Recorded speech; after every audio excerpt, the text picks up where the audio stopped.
Let's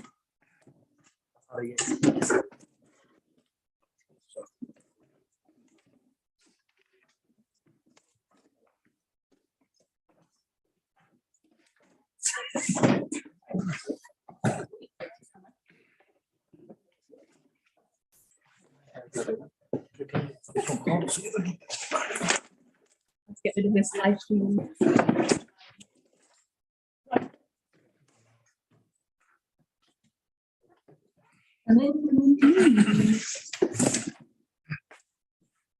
All right, I'm going to apologize. I have a slight cough, but I have tested and I don't think it's COVID.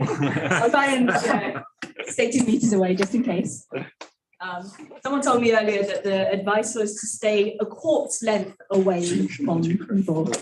It's quite morbid, but you know, memorable. All right, welcome to Cloud Native London. We are a strong, diverse developer community around the cloud native technologies and platforms in London. Also, thank you for showing up slightly early. We moved the time half an hour early just to help people get home on time. We're going to keep going with that going forwards. I'm your host for the evening. My name is Cheryl. You can find me online at Cheryl. I've hung around the cloud native community for a while and currently work at Apple. So today, we were going to have 3 talks, but I don't think that Dinesh is actually here. Please raise your hand if you are. So that means we're going to have 2 talks, and James is actually going to switch up and go first. So James is going to talk about driving industrialized enterprise cloud adoption, and then we're going to go to Paul, who's going to tell us lessons learned developing and deploying a cloud-native network function. Well, thank you to tonight's speakers. First of all, eSynergy, whose offices we're in. Does someone from eSynergy want to say? Sure? Oh, no, I'm not so happy. Oh, you're not? Do you? All right, thank you. Okay, I appreciate. We appreciate being in the office. I'm going to do readouts for the other ones because they couldn't make it today. So let's go. Circle CI. The world's best software teams use Circle CI to deliver quality code with confidence. As the largest CI/CD platform, Circle CI empowers engineers to seamlessly take ideas to execution at scale. Every feature of our platform is built to fine-tune the entire development process from start to finish. Alto Networks enables your team to prevent successful cyber attacks with an automated approach that delivers consistent security across cloud, network, and mobile. And last but not least, Sysdig is driving the standard for cloud and container security.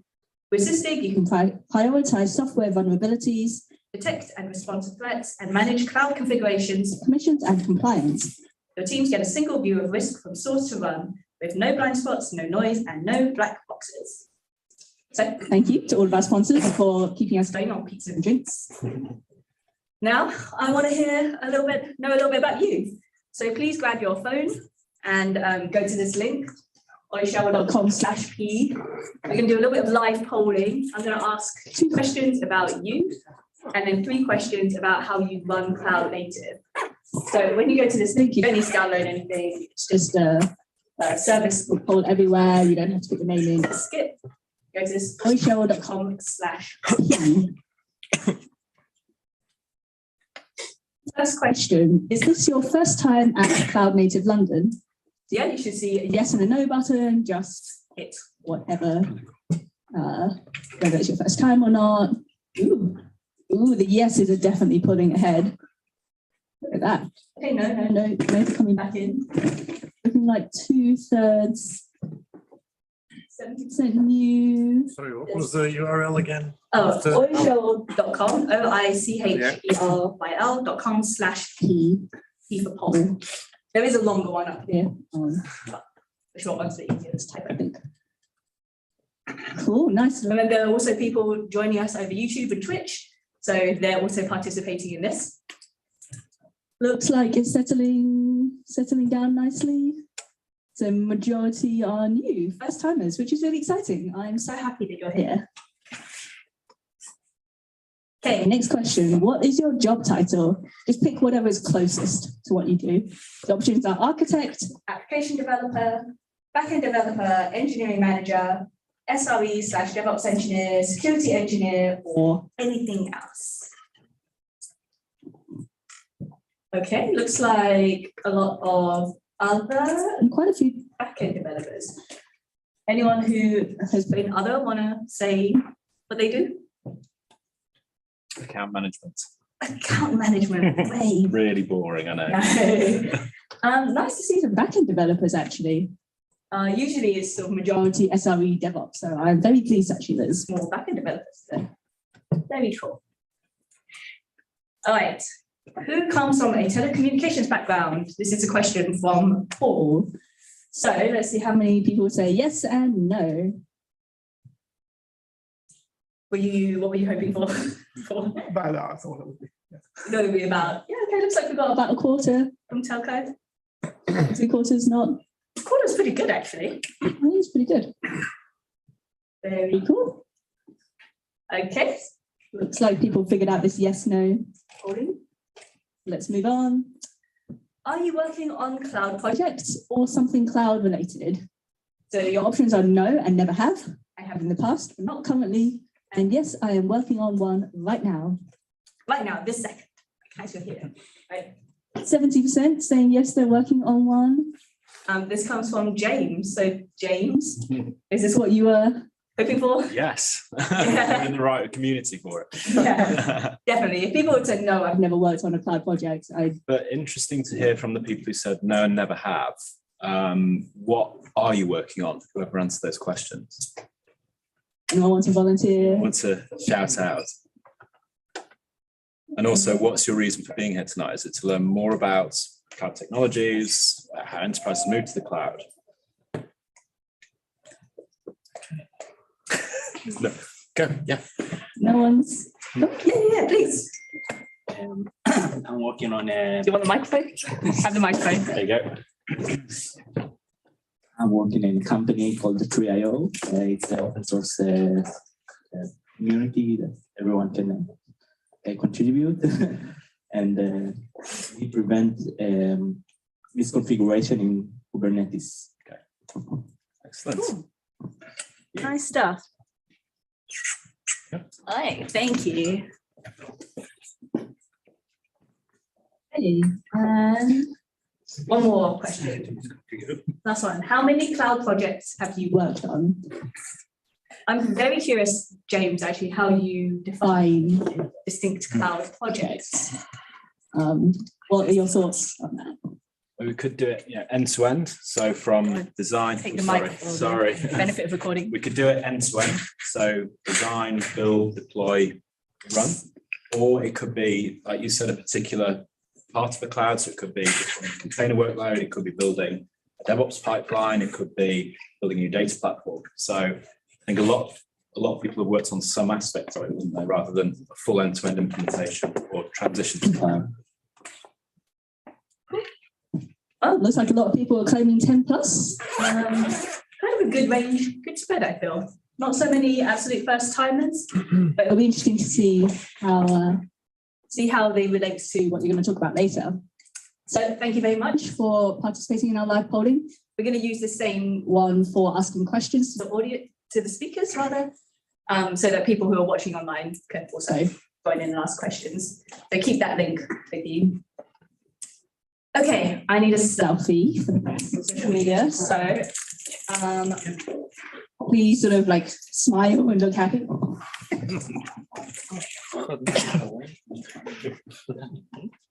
there's like 4 seats here which are empty. It looks really bad. You can contribute one, but like I feel like maybe someone, you guys who's sitting at the back, maybe, do you want to come and sit up the front and fill up these seats for me? Amazing. Yeah, come. Otherwise, it just looks bad. What can I say? It's like an empty room. It does. It's very important. These seats. All right. Big wave.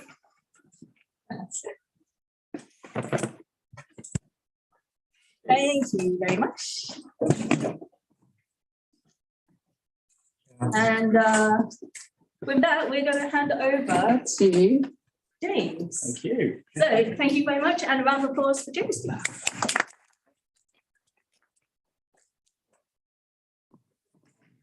I need to stop the screen.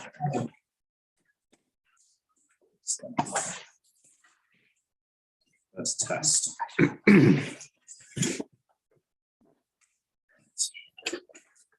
Everyone see the screen? Can everyone hear me first of all? Yes. Excellent. Thank you very much. Very soft, Pardon? very softly hearing. Very soft. It's working? Yeah. Yeah. Cool. Okay. So the background behind this is obviously a cloud native event, and we talk a lot about individual aspects of the cloud. So we talk about containers, we talk about DevOps, we talk about SRE, we talk about all these fancy acronyms that have come in over the past 10, 15 years.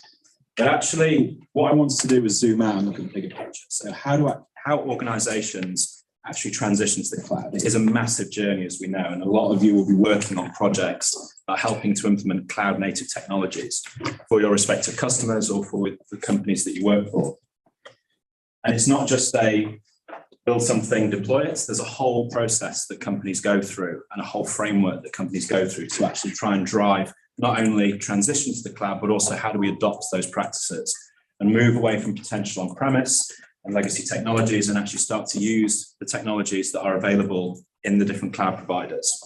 So I'm taking a bit of a zoom back from focusing on one specific technology, and please feel free, stop me, ask questions if you need to.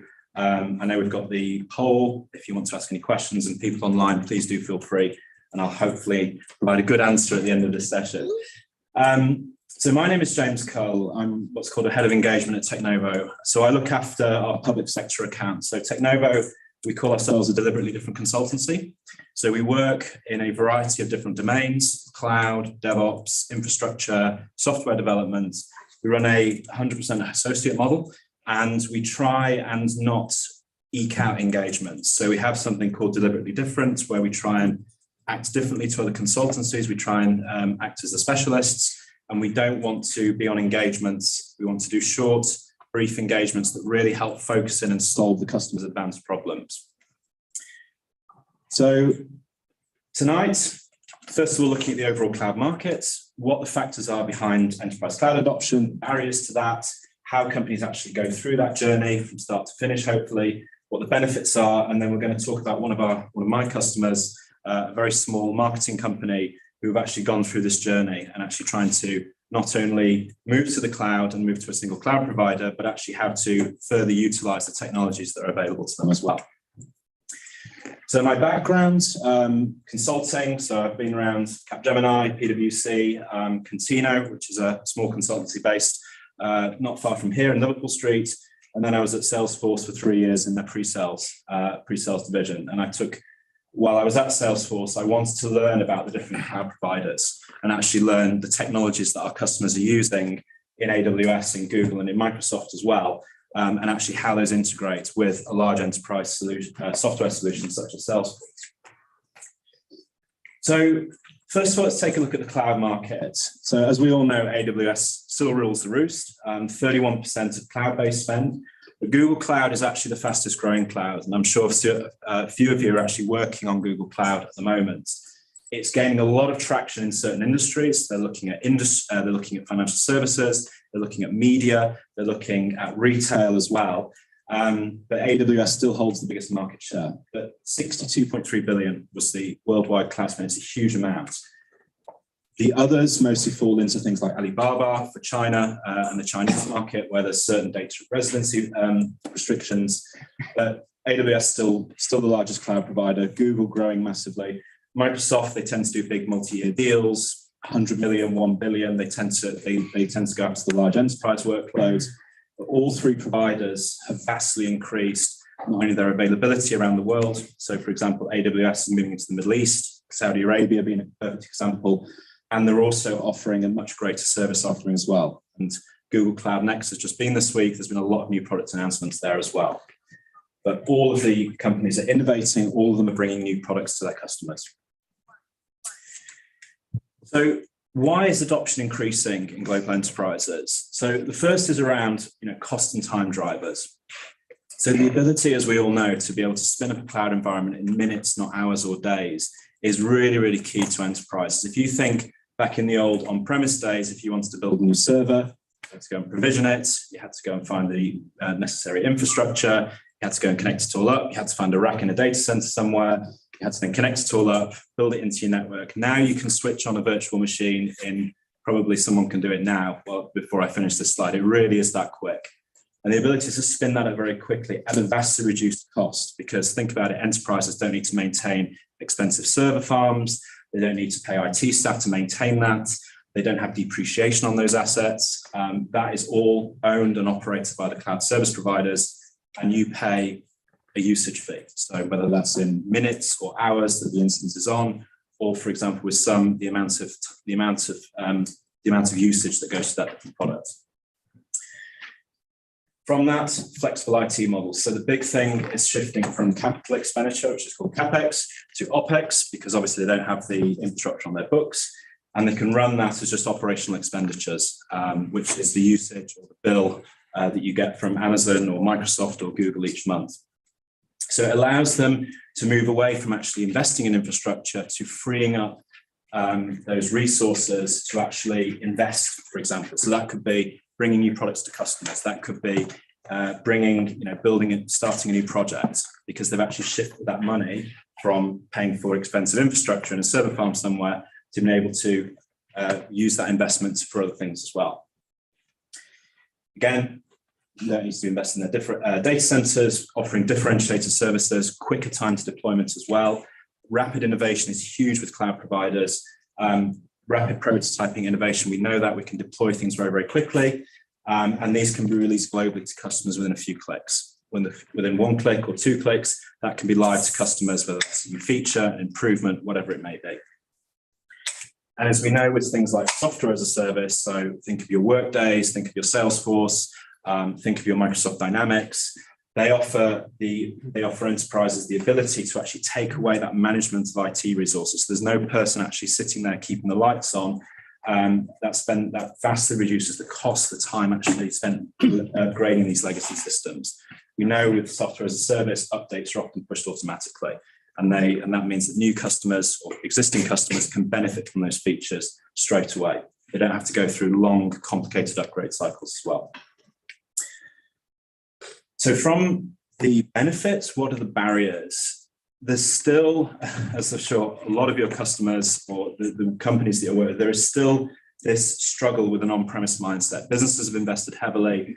They take those traditional on-premise, but it doesn't, the so-called lift and shift. So just taking what you've got on-premise and putting it into cloud doesn't necessarily yield the benefits that cloud can provide. It's actually around optimizing. So it could be rebuilding, it could be refactoring. But that can often lead to organizations that simply take what they've got on-premise and move it into cloud. An IT landscape that is complex, it's more cumbersome, it's actually more costly. So moving to the cloud doesn't necessarily mean that you automatically save money. It can actually be more costly than before because you're paying very big usage fees to Amazon. They won't complain, they'll happily charge you for that each month. But actually it doesn't actually deliver the benefits that the cloud provides.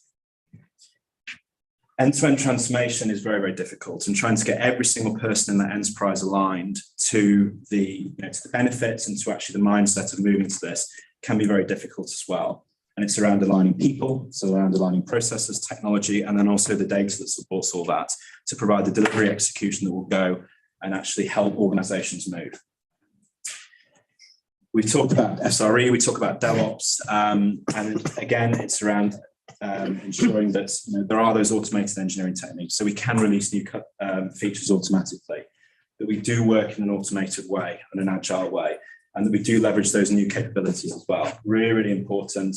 Talk about open APIs as well, but having that compatibility and the ability to deploy new features is really important. And we often find, especially with our customers that we work with, it'd be interesting to hear if any of your customers experience the same. Enterprises who have actually outsourced those core IT functions, the traditional delivery mindset actually struggles with the rapid innovation of cloud computing. So if we think, the big SIs, I know one of them is two minutes down the street. They struggle with that mindset of being able to rapidly deploy. They want those long, big those long multi-year enterprise contracts. And that's actually counterintuitive to what the cloud provides, which is the ability to rapidly deliver and rapidly deploy and actually iterate on that as well.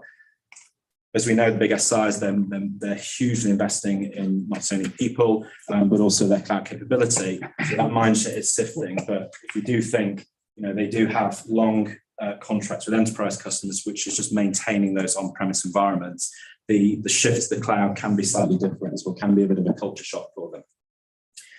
And lastly, there's a huge talent and skills and acquisition gap. I think the fact is that the Google Cloud Professional Cloud Engineer or Professional Cloud Architect is the highest paying cloud certification.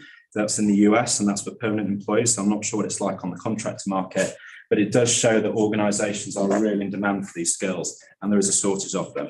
That being said, it's really, really easy. As you all know, LinkedIn Learning, Udemy, there's so many different ways that you can actually learn the different skills if you are considering pursuing a cloud certification or increasing your skill set.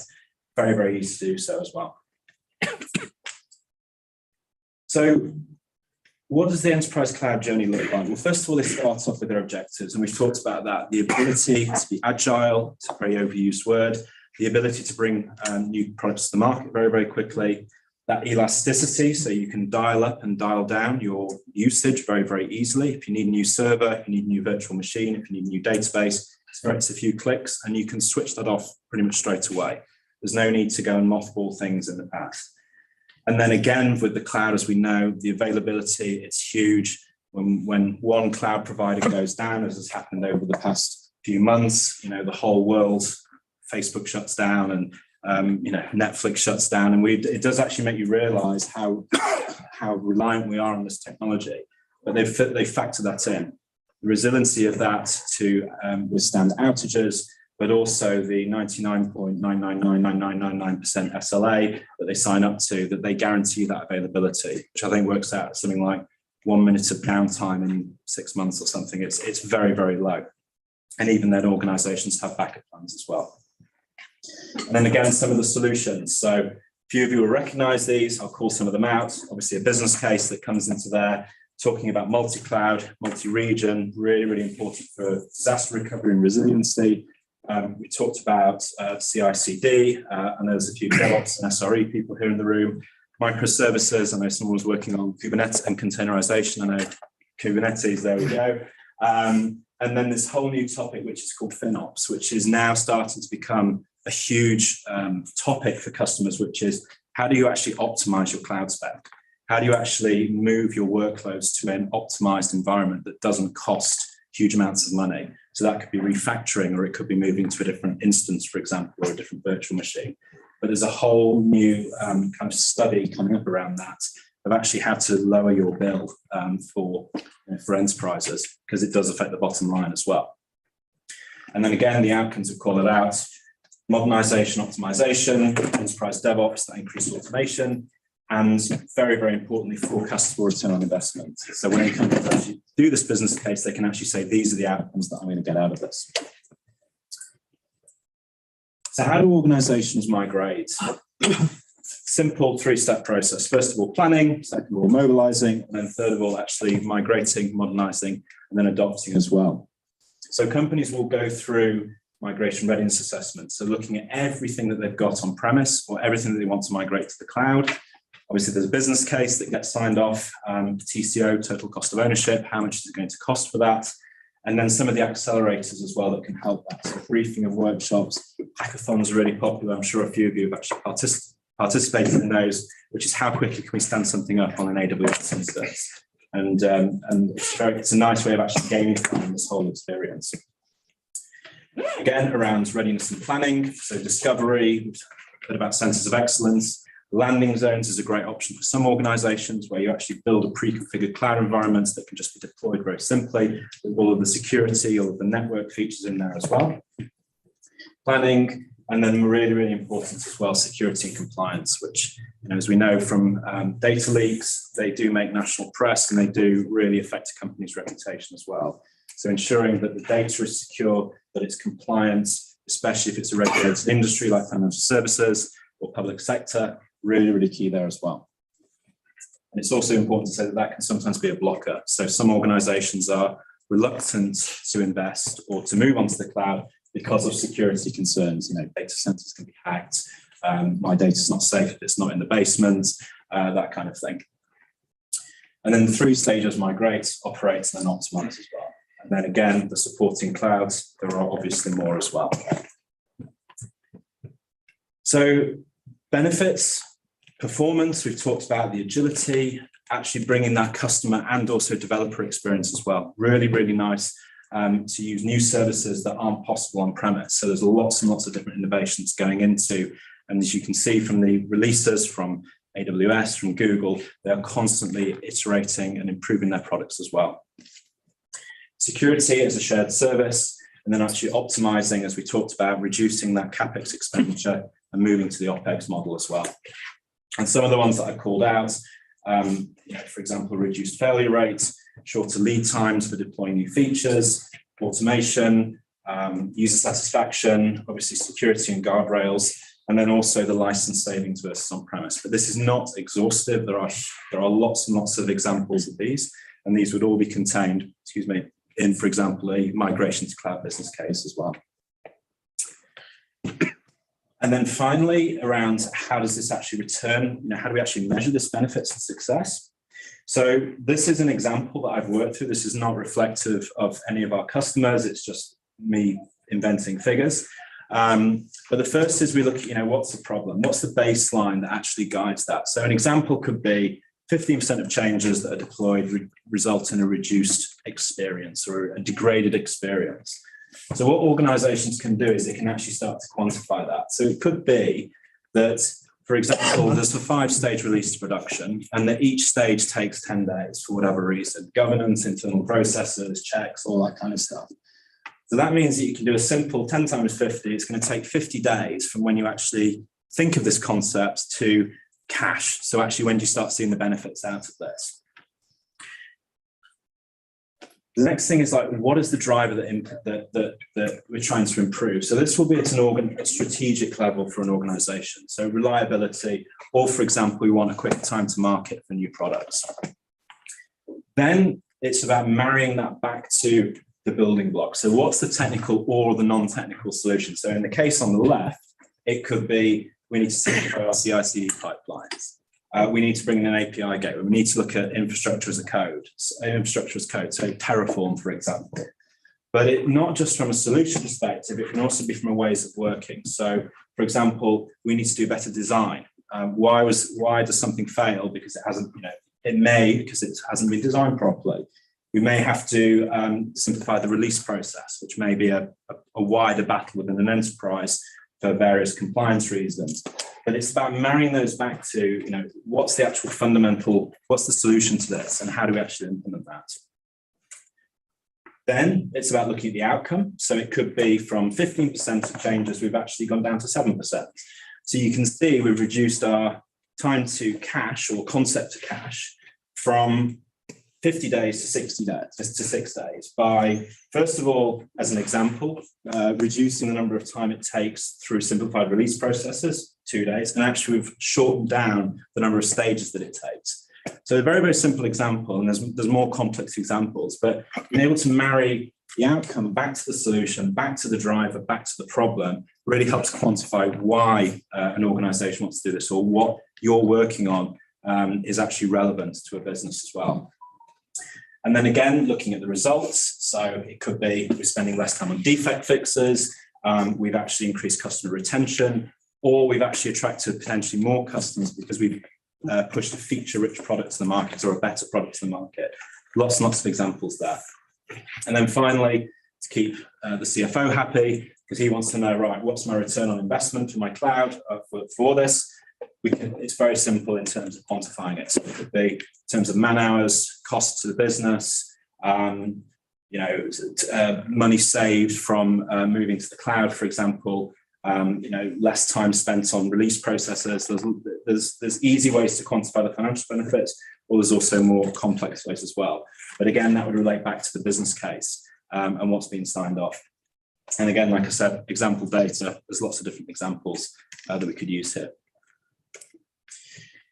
So the last thing is I want to talk about one of our customers, which is public, so I'm allowed to talk about it. So MRM Global is a brand marketing company for spirits brands. So they're based up in Edinburgh in Scotland. They're a startup and they produce marketing materials such as posters.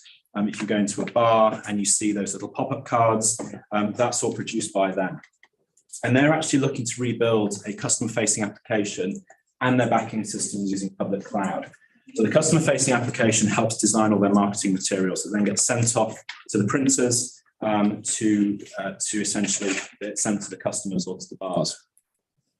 So 20 global drinks brands, 3,000 users around the world. And they're currently preparing for a launch into a new global market. I can't say which one, but they're partnering with a local supplier. And they're looking, as I said, to recreate their application, the brand creator application, to actually better support that. So some of the things that we did, looked at a multidisciplinary team. So we had AWS and Azure experience, and I'll show you the architecture in a minute. We looked at their cloud requirements, we looked at their setup, and we actually implemented improvements to help with their cloud architecture and actually built them a technical roadmap as well. So this is their current to-be architecture. They've got two web providers, Amazon Web Services and Azure, and they're looking actually to migrate over the next year to Azure. That was a strategic decision that they made. They've also got Google Cloud and another one which I've forgotten, but it comes from the nature of being a startup and developers just building on whatever cloud feels comfortable rather than having governance in place as well. So they have object storage, a product database, which is in PostgreSQL, image processing services that comes from the different marketers, which is a Lambda function. And then their brand creator application is actually going to be transformed into a progressive web app as well. And again, it integrates with all these different databases. So orders, an order service, which is quite a complex .NET application, and then also blob storage for photos as well. The other thing that they're doing is they're looking to integrate with their different supplier systems as well. So this is the new supplier in that global market, CRM, you can't see these two, but ERP, and then a digital asset management system as well. So they are obviously using the native functionality that comes onto the cloud. So for example, object storage or a Lambda function for manipulating images, but actually it's around how do they actually move to a single cloud provider. So they can see the gains from that as well. And then also potentially start to refactor, for example, their order service, for example, using Lambda or using, using essentially rewriting .NET into more modern code. And again, the API gateway as well that integrates with their different areas. So admin, customer portal, QR viewer. So it's an interesting project. They are quite small. So they're a very product and engineering focused company. And their overall mission is to really move from two cloud providers to one, consolidate, and actually be able, like I was talking about earlier, help to deploy new features into their brand creator application really, really quickly to their customers. Does anyone have any questions following that? And I don't know if there's any questions online or yes. Can I ask you in the beginning? Take the mic for the recording. There you go. Oh, I see. Nice presentation, by the way. Thank you. I wanted to find out, in the beginning you said that, for example, one of the drawbacks or issues that many vendors, either small or even large, have while migrating to the cloud. Is it one of the reasons that they think that they're not really technology literate, if I were to say that word? Yeah. Or maybe they don't understand what's basically going on around them? It's a good question. I think there's two. I think the main skill is the knowledge and actually the understanding of that. So there may be a reluctance for organizations to move because they don't have the necessary skills in-house. So they may not have the knowledge of the cloud providers. There may be a fear to do that. So it's very easy, to obviously the market is very hot at the moment for cloud. So we know cloud native skills, but also cloud architects, cloud engineers. So I think it's a good opportunity for organisations to say, where are the gaps in our, in our staff? What skills do we actually need if we're going to embark on this? And actually, how do we fill those? So do we train internally? Do we recruit? And so on. Does that answer your question? Yes. Excellent. Thank you. There you go. Thanks. On the MRO example, Yeah. where were they before that to be architect? So, because obviously That's a lot of the stuff to be architecture. yeah, because a lot of that, a lot of the cloud stuff is great. Again, there can be a real struggle, skills and all Yeah. the stuff you. Yeah, of course. So, what's the sort of approach you're taking with them to get them where they are, and how are they overcoming that, or do they have some of that in place already? Yeah. So beforehand, they had 4 cloud providers. So Amazon, Microsoft. This is a forward-person company, and they have 4 cloud providers, which we were like, whoa. Which one to choose? Yeah. Which one to choose exactly? So I think they got a good deal off Microsoft, which is why they chose to go for Microsoft.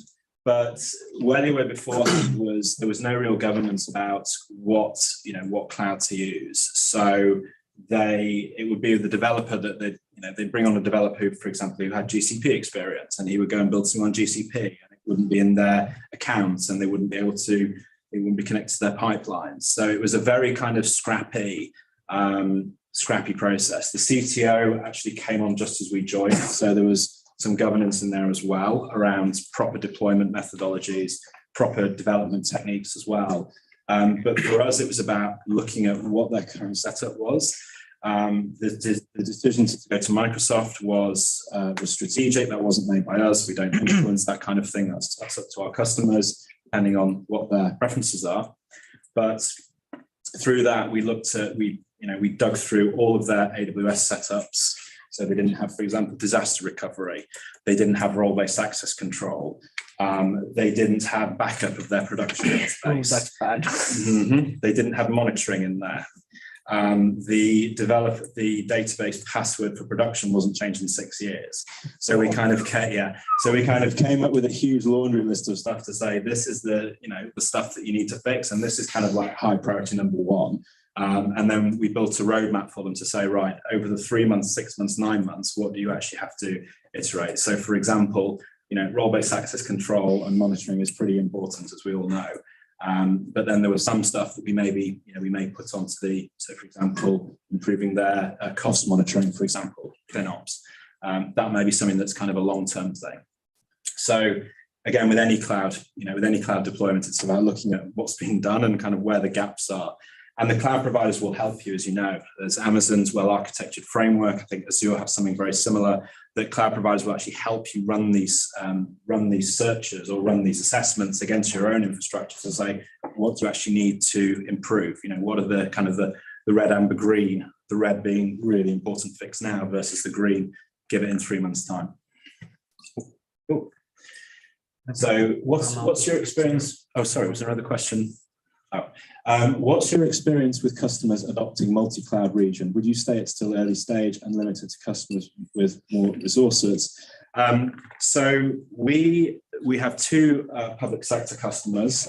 One of them, which is public, which is HMRC. They are running a system called Goods Vehicle Movement System. So it's the system that basically records every single lorry that leaves and enters the UK. So if that system goes down, if anyone's driven down the M20 to Dover, you've seen Operation Stack, the lorries are backed up. And it's happened when I think in Folkestone, they went on strike a few weeks ago. Lorries literally back up. So if that system went down, that is a huge, around availability and resiliency. That is mission critical, national infrastructure. So that's where they are. They have employed an extremely strict multi-cloud, multi-region. So 3 regions in the UK for Amazon, and they've deployed across all 3 because if that system goes down, goods literally cannot come in and out of the UK. Is it early stage? I think a lot of organizations have been doing it. It depends on individual requirements, depends on individual individual requirements, but also individual regulations as well. Limited to customers and raw resources, obviously it's going to be spending more. But it really depends on the use case. I think multi-cloud isn't the right approach for most, a lot of companies if they don't need, that really high resiliency. I think if there is a adequate backup plan in place through multi-region, then that is often enough for most customers. Multi-cloud can get complex, as we know, especially for our MRM example. But yes, if the use case is there and the reasoning is there to do that, then it is possible. But again, I think that's for much larger customers rather than for startups who don't need to spread their workloads across multiple clouds. Yeah, there we go. When it comes to migrating to cloud, right, it's a very subjective for each individual customers and each individual company. So I will not name the company. It's a very big high frequency trading company. I was talking to one of their lead architects, and he purposefully told me, and he actually told me, like, they will never shift to cloud. And the never was the word which I've highlighted. And it's not like they are not able to gain a skill. They're having amazing skill. They're having like millions of transactions per second, which is happening in nanoseconds and even less frequency. It's HFT, right? So there is no achievement for that. But first thing is that the two main reasons which he told me was, number one is security. And number two is compliances. I agree. As a cloud developer myself, it hurts to hear that they're still not able to achieve what they wanted to. But especially for those kind of customers, especially for HFT, I'm referring to, how can, as a cloud developer, we can make sure that we are able to provide them security at what they need for? So they're literally spending millions of dollars per quarter on their physical servers or on-prem servers, but they will never move that to the cloud, but because they don't have that level of security with us. And number two is compliances. There are many compliances specific to geolocation or compliances specific to particular states, because finance is a matter which is very subjective to the compliance. So for those customers, what do you think is the right approach to convince them? Is it like, I don't think directly moving to cloud might be approach. Maybe we can go with an infrastructure as a service and a hybrid cloud or something like that. That's a good question. I think that there's going to be a certain reluctance for a lot of organizations for the reasons you just mentioned, right? There's almost like a fear around it. I think, as we've seen, all the cloud providers have the major, all compliance certifications, the ISOs, the SOC 2s, huge list of them. Go onto AWS's website and you can see them. But it's very, very rare, and I don't want to shoot myself in the foot here, that a cloud provider that a data center has actually been hacked. The reason that cloud data breaches occur is through faults in the configuration and faults in the setup. For example, take Capital One, which was 2013, wasn't it? Where they dumped all of their customer information in an unsecured AWS bucket, which was simply a user error, but had massive implications. Marriott was the same. Though it was a slightly different scenario. So I think in your case, where there's an organization which is really reluctant to move, it's about, I guess, trialing out something. So whether they try a hybrid cloud approach, whether they put some workloads onto there or do one use case and see how that lands, and actually looking at the objections that are there and actually seeing, what are the objections from moving to that? So for example, they can't secure their infrastructure properly, or there's certain regulations that mean that. So I think it's about understanding those objections and showing them how this works and how actually a cloud environment can be configured to be secure. And cite the examples of financial services, our government. There is very, very sensitive data stored. The US, for example, the Department of Defense stores a lot of its data on AWS, right? So there are these examples. As long as the proper guardrails are in place and the configuration's right, that I think is going to kind of help reduce their fear, I think. But you're right, it's not an easy journey, and it's not an easy debate to have. I have to say something. Sorry. I'm from my experience, from my work experience and experience with security breaches, the idea that a physical server in your office is more secure than one in the cloud is shocking. How many cleaners have access to this server? How many network administrators? Not even server network administrators have access to this server. Plus, like most of the attacks are insiders who know what's going on. So I'm basically I'm shocked by somebody claiming that physical server in your office is more secure. It's not just education to show you that it's not. So, yeah, there might be a bit of a philosophical thing, but obviously cloud developers and stuff think cloud's it. But do you honestly think that the cloud is best for everybody and for every use case? No. Yeah, No. there's been some big companies that have moved out of cloud because they can't do what they need to do. Exactly. And it's not the right solution for everyone. It's not like the cloud is the best thing in the world and everything else is crap, right? It's not like that. And like I said, organizations who have moved have realized that just lifting and shifting is actually more expensive because they're paying huge bills each month from Amazon. But I think, you mentioned hybrid cloud. There is that, for some organizations, there is that blend between we still retain our on-premise workloads where it makes sense, or we actually start to use, we marry those up, for example, with cloud databases, for example. That could be a nice option where we say, okay, we'll still use our on-premise servers, but we have a database running in the cloud. So they have a multi-cloud approach or a hybrid cloud approach. It's not to say that every organization that moves to the cloud, it's going to be sunshine and rainbows and everything's going to be better. It depends on the individual use case. But do you need public cloud to achieve cloud native? No. You can private cloud works. I mean, I gave the example of Amazon, Google, and Microsoft, but that's not to say that people can stand up their own public, private clouds and start to build workloads on there and do database, databases and stuff. And that could be the case for organisations that are a bit reticent about public clouds. So right, let's start developing our own cloud, let's test on that, and then potentially use the public clouds for some workloads or some particular products where it doesn't make sense to deploy them on private cloud. Lots of different options. There's no one size fits all. Cool. Yeah, out of time. Round of applause, please.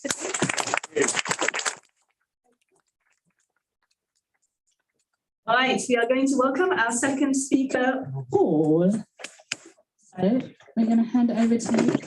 And I guess if there are any other questions for James, then you can always find him during the break.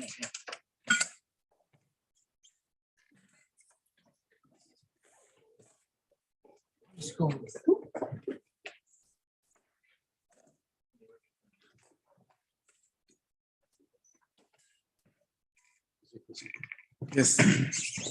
All right.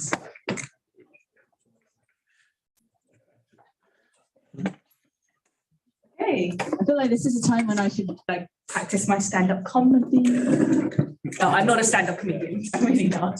Can you sing? Did I get it? You sing. Can I sing? Oh my gosh. Will you come up and sing with me? We should do karaoke. Maybe after this. Maybe after. In the pub. Yeah, in the pub. In the pub, let's see if there's a karaoke room around here. Okay. Sweet. All right. Please welcome our second speaker, Paul. Native London. Hello, my name is Paul Graham. I'm Director of UK Engineering for MATRIXX Software, and I'm going to talk about lessons learnt developing and deploying CNFs. Now, for you not in telecoms, CNFs are basically the containerized functions that we use to deploy the components in a telco network. Does anybody know what CNF is? Come across them before? Yeah, okay, there's a few people, yeah. At MATRIXX, we're very into the cloud native from the whole ecosystem, and I'm giving you a presentation I gave at Cloud Native Day at KubeCon back in May. So there we go, I've left the logo on. It's a nice logo, so I think you'll leave it there. Okay, so what I'm going to cover is the goals we are trying to achieve. We're moving to cloud native with telecoms. The experiences. Telco has a lot of requirements. What are those requirements we've got to meet? We're moving. Conformity test suites we've been involved with.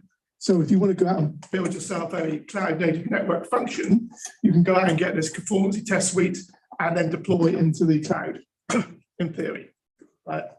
And then the lessons learned. I'm going to be covering a lot of the same things as James. So actually, in a way, this complements what he had to say in his presentation. Fortunately, most of it's exactly when I Didn't agree that. we agree. Yeah, we agree. Okay, then. So in MATRIXX software, we supply charging systems to telcos, tier 1s, 2s, 3s, and originally it was in 4G, so it's like monoliths on bare metal. When the 5G came along, and as part of the 5G standardization, they adopted cloud native technologies. And it's not a choice, it's a requirement as part of standardization now. So we're moving the cloud native containerization, Kubernetes, those kind of technologies. And anybody in telecoms knows there's lots of kind of protocols that have been around a very long time. So you might go back to SS7, and now we've got to make those 6 RAN diameter, all those protocols now working cloud native. Of course, when they specified 5G, they kind of cheated. They specified HTTP2 type rest interface. Of course, it didn't really help us because we have to still implement these legacy things into cloud native. And that's where most of the challenges are. And we'll talk about those. We have to containerize our existing charging system and then make it fully compliant. Now, one thing I'll say is we're moving to 5G and it's cloud native. But cloud native doesn't mean just 5G. Previous generations, like the 4G components, can be deployed as containers. Right? In the previous generation, you probably heard of VNFs, which is virtualized network functions. But say cloud CNFs can be used in all the previous generation of telco systems. So what was our experience? So we had this 4G telco monolith, deployed as packages across many physical machines, and we had to put it into the new world of 5G and cloud natives. So you basically, the first thing you do is kind of take all your software and put it in the containers, right? And then you find out what's missing, what needs to be done, and the challenges you have. And as I mentioned, a lot of this is to do with things like the protocols, which don't play very well in a kind of Kubernetes type environment, which is mainly based on HTTP2, and all the kind of standard components don't really play in that. Once we did this, we then engaged in multiple trials, installations across the globe, really. Customers and potential customers wanted us to demonstrate this charging system in cloud native. And the big names are like Dish in the US. You might have heard about Dish in the US deploying 5G in AWS, where they're being very ambitious and deploying their 5G network into a public cloud. I'd say that's very ambitious. Other places are a bit more variable. They're starting a bit more cautious. With a gradual move, maintain kind of hybrid cloud, or maintaining some of their kind of bare metal systems. So we've engaged in quite a broad array of all types of public cloud. So these trials involved AWS, Google, Azure, and on-prem clouds like OpenShift from IBM. And as a vendor, that's the challenge we have. So James was talking about organizations choosing a public cloud. Well, as a telecoms vendor, we have to write our software deployed in anything a customer wants. That's quite challenging. So what do we discover? Well, it is constant learning and improving exercise. As James said, it's down to talent. And also, it's a culture change. I mean, how many of you have come across the culture change of telling developers who've been around a few years, you now have adopt cloud technologies? Yeah. Some of that maybe at the end of their careers and may not want to bring on something new. It's quite a challenge, that. I say it's the toughest part of moving to cloud is the cultural change, the retooling, and the training of people and finding that talent. Yeah, I think a lot of nodding in the audience, and I can see some veterans agree with me there. Yeah, it's a complete challenge, right? And in telecoms, we're only just moving to web scale and cloud, where some of you might be in other industries and say, oh, that's old hat, right? It's been around a long time. But telecoms is always a few steps behind because of the requirements on high availability. You know, it has to run. How many times does your phone not work? Well, except for coverage, of course. Telecom networks always work, so that it's a very cautious industry, right? It lags the adoption of the other kind of more ambitious parts of software and IT services.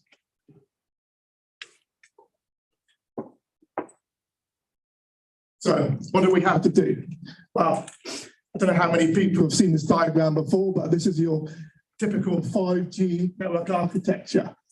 Now, the problem is, in telecoms, we always have lots of TLAs, and every generation of every G comes out of new components.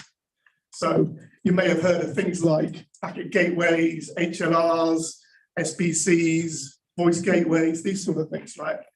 With 5G, they've completely rewritten them again. And all these, oops, sorry, I forgot.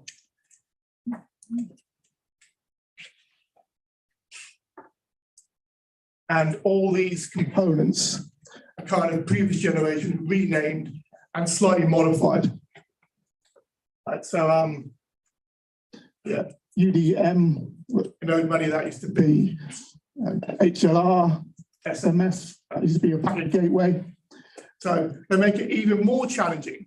That not only do you have to understand and move to the cloud native technology, but if you're in telecoms, you now have to relearn the 5G terminology and all the stuff that how it works together.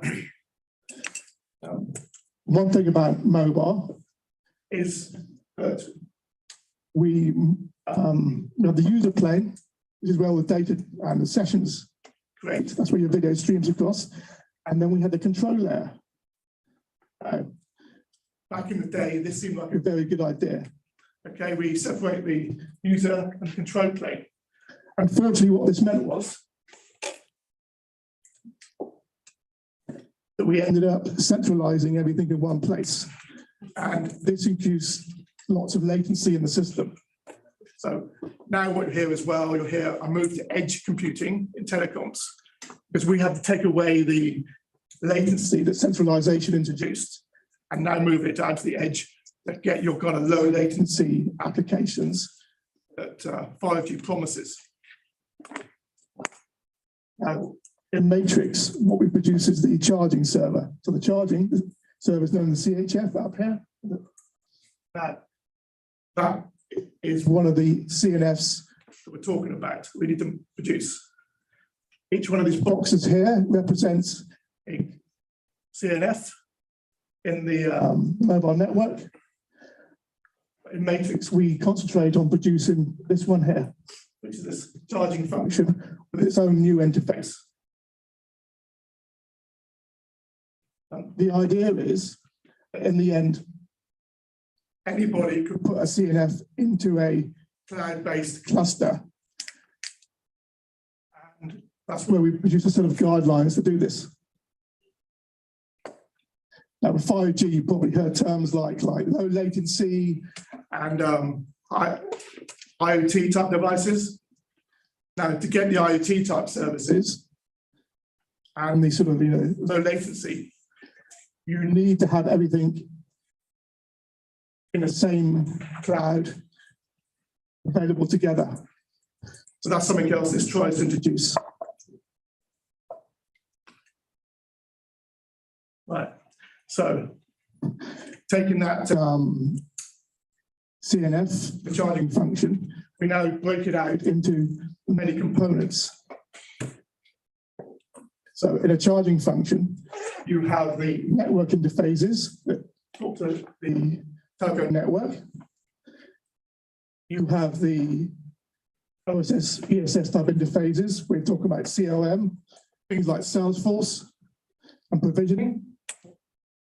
And then you have this system where you're talking like billing, payments, and notification.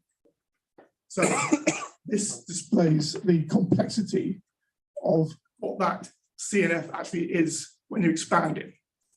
And we had to take each one of these components, previous 4D monolith, and then put it into containers and deploy it into Kubernetes cluster. So that introduced quite a lot of complexity. So first of all, you've got to understand the kind of the 4G components. You've got to understand the 5G components, and then you've got to understand the cloud technologies. That highlights how complex the problem is. So you have experts in each one of these components. You then got to introduce them into kind of cloud technologies, and then they've got to understand things like how to deploy into Kubernetes and build the containers. So it's quite a substantial challenge we had to undertake here. No doubt anybody else out there who's involved in building cloud applications would have come across this kind of challenge from moving from like on-prem monoliths into the cloud. The next dimension is putting it into pipelines and then introducing DevOps. Now, of course, the whole point of putting telco into the cloud is to try and improve the rate of innovation. So the biggest problem in telecoms is that actually we don't innovate quick enough. So if you look at like innovation cycles over 5-10 years, telecoms doesn't really introduce very many new services, primarily because the rate of change and the challenge of doing upgrades and patching becomes too great. So another reason to move to cloud is to kind of put all this into a pipeline and get that moving along.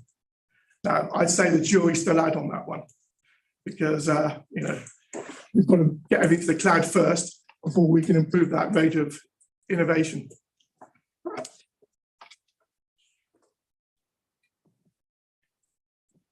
I have a question regarding observability.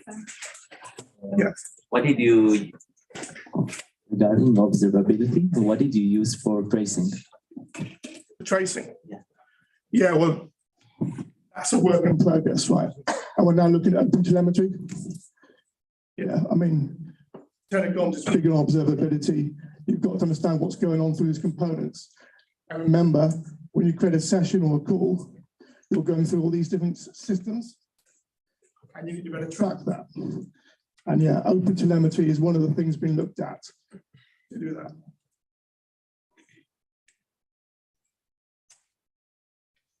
Okay, so the migration approaches, as James talked before, is the problem is in telco, you can't move directly to cloud. It can't be one day you're on-prem, on bare metal, next week you're in the cloud. It's a very gradual process. It happens over periods of months or years. So what we're seeing typically is operators taking the 5G components, which are things like the new interfaces. In this case, it's SPA for the 5G, putting those components in the cloud and leaving some of the other stuff on the bare metal, building hybrid clouds. That's quite common. And doing a gradual migration. So over releases of software, gradually moving it into the cloud. But we do have greenfield opportunities where we move straight to the cloud and move the data into there. We do see also systems that are kind of domain-based, where some aspects of the system is still in bare metal, and other domains are put into the cloud and across multiple public clouds as well. So then it gets very complex. And as you say, things like the observability becomes quite a challenge then.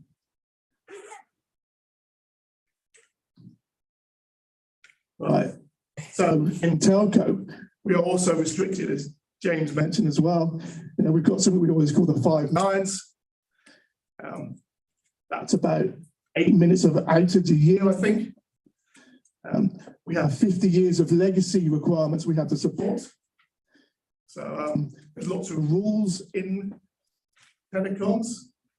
You know, we still have to support voice, which goes back 30, 40 years, and all the protocols and everything else that goes with that. Telecoms is highly regulated. You can't just do what you want. And there's regulation on where you put data, identities, which is restricted how you move to public cloud as well. So in some countries, it's quite difficult to move to public cloud actually. And the authorities are putting a lot of constraints on the cloud providers on things like security and preventing of data loss. And it's standard based. So you have to implement these things we talk about, the legacy SF7, SIGTRAN type protocols, which don't necessarily go into the cloud. So these are the challenges you have. Now, the interesting one we find in charging, it exists in the network space and it exists in the IT space. Those systems I showed you on that slide, the complexity, some of them can exist in IT and some of them can exist in networks. Now, in a large telco, you find IT going for one type of public cloud, and you find the networks going for another type of public cloud. And so you find your entire system straddling the two. So the complexity of just moving to one was described earlier. Imagine having to have a solution which goes across multiple public clouds and the different types of technology. Extremely challenging. So in a traditional telco function, as I mentioned, we have to support a number of protocols and existing legacy aspects. And one of these is called SIGTRAN, which probably, if you're not in telco, you probably haven't heard about. Anybody heard of SIGTRAN? No, okay. That's an SCTP-based protocol. At the Cloud Native Day back in May, this is one of the big issues that comes up, right? Supporting these protocols which people in sort of the IT space and web scale have never come across before. So they've built their kind of clusters, the load balancers around REST and HTTP2, but they haven't considered how to use these legacy protocols. And this is a real challenge for us at the moment. When we're talking about multiple public clouds, then we have multiple variants of Kubernetes, which have to be supported. And some of them support things we need, others don't. Becomes really difficult then. I'm going into something really specific now about multi-homing on SCTP. Basically, to provide resilience in telecoms, we have multiple paths through the networks.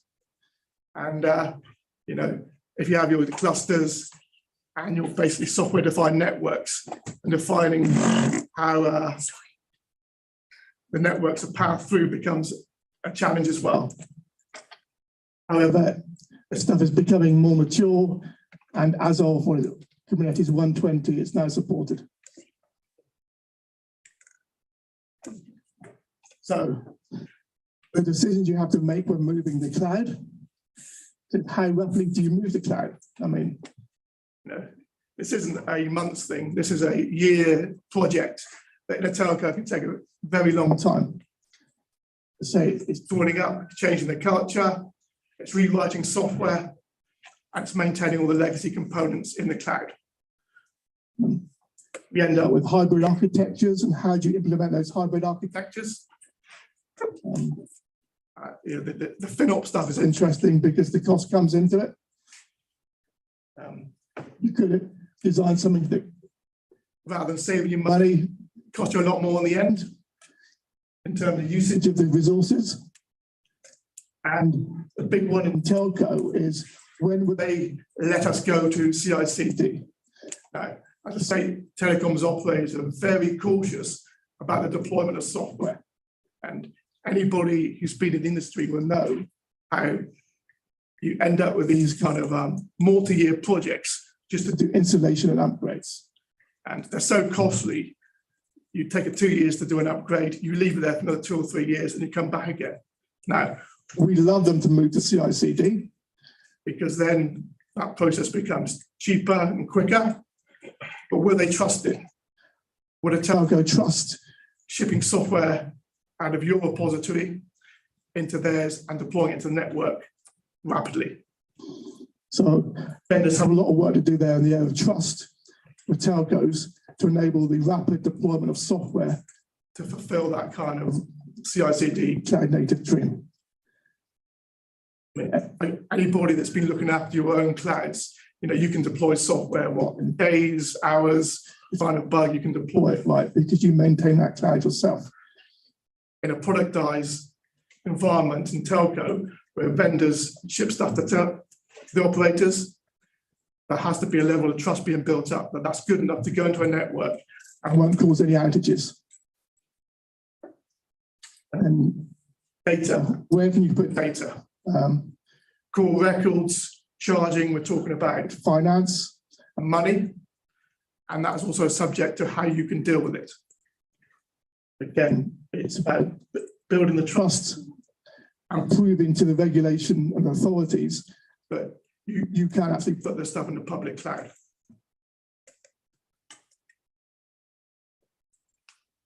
Now, another very controversial aspect of telco is state. And, we want all our systems to be stateless, not maintain any state throughout. However, telco is about setting up calls, it's about setting up data sessions. And some of these data sessions can be long-lived. Throughout a network, you're maintaining the state of those sessions. In charging, you're maintaining the usage. You have state throughout your system. So how do we move to a pure stateless model, which is what cloud native is about, right? And the technology. So it inherently has long-lived sessions. And how do we maintain that? Where do we store state? And again, that's another thing that prevents us moving forward in some aspects of a pure cloud native architecture with those available technologies.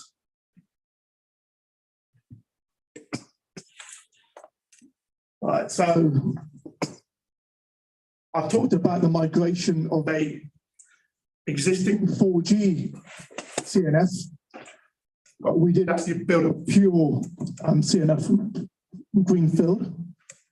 And ironically, it was a bridge between the sort of legacy world and the new world, and we call it the charging bridge. And basically, we had two types of protocols. We had the legacy diameter protocol, and then we have the new REST-based protocol in 5G. So we built a bridging function. And a lot of the compliancy tests for CNF have come out of the development of this bridging function. So you can go out of the Git repository now, download these test suite of tests, and these tests were developed as part of this development for this charging bridge, which is a simplified CNF, and it was used to prove some tests from the test suite. What that means now is you can go online, download these test suites, these tests, and test your own CNFs using them. So, what is the charging bridge? Well, we have this new 5G architecture of the new components, and then we want to bridge it to our previous generation charging system. So we need something that does the bridging there. That basically converts between the REST protocol and the diameter protocol.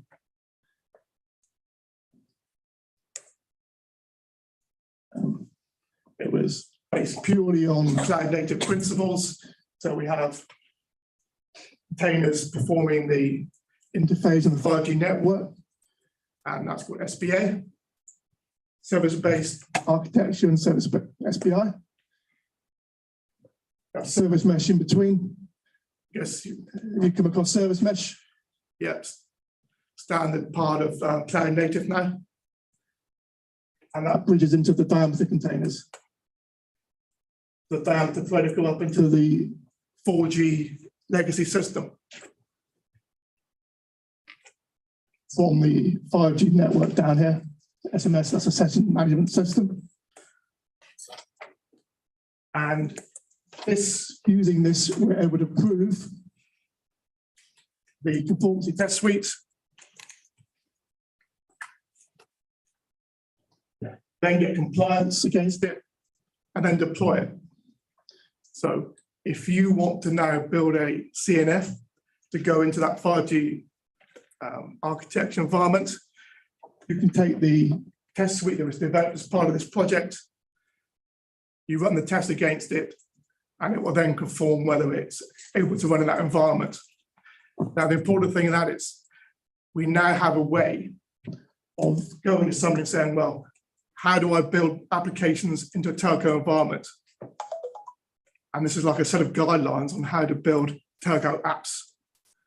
So each one of those components in that 5G architecture that I described before, there's sort of like rules, like probes, networking, how you bring it up, what happens on failover. That's defined, and that's tested with a test suite we developed, and it's now part of the community. And I think that's quite an interesting idea, and maybe something for the broader community to take on board for developing other types of applications. So yeah, that's something we've done and contributed to the broader community on that one. So what lessons did we learn? Well, it's an evolutionary process. So you're not going to move to cloud native overnight. And I think this applies to every industry, as James mentioned before. There's a question on the maturity of the technology, particularly Kubernetes for telecoms, but that is moving on month at the moment. And I think recent versions are quite there now, especially with the protocols we need. Yeah, logging on observability, as mentioned before, that's a key component that needs to be there in the system. You know, with one of the problems is where in the old days we'd have log files being created by processes, you know, longer have those kind of concepts in some of their containers. So you've got to have the systems embedded, like open telemetry to do the tracing and maintain that. Adoption with existing services in the cloud native. Yeah. Do you migrate existing code or do you rewrite? I guess that's another thing to think about. You know, is every piece of legacy software going to go into cloud native and be containerized? That's up for debate. And test automation is key to increase cadence. And that last line is really what cloud native, that's why cloud native is important to telco, because telco just traditionally takes a long time to deploy stuff. Innovation is very slow. In order to speed up innovation, we need to increase these processes or the way we deploy software to the network. So we want to get up there with the web scale type applications in telco. We're not, and this is where telco lags behind other industries. And we see that innovative change. I mean, if you get a 5G phone, you get more better services than you got in previous generations.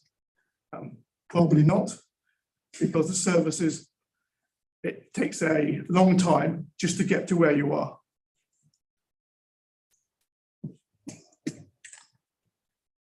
So what's the road ahead? 2 minutes, yeah, great. Road ahead, anybody who knows who this is, you would know a certain generation.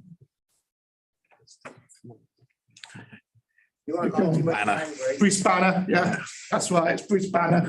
The road ahead, I'll play the music. Right. Showing our age. Yeah. Right, so what's missing? We need to fill the gaps required by traditional telco. Right? We can't jump to new technology. We still have 50 years of legacy stuff that needs to be maintained. But The industry needs to gain trust in concepts like CI/CD to get rapid rollout of services to improve innovation. The telco people need to engage in open source community to develop the components which are missing. That's a big opportunity out there, right? You may not be in telco, right? But you might be sitting there going, oh, okay, I'll go and have a look at this. There's stuff missing. There's a big opportunity here for somebody.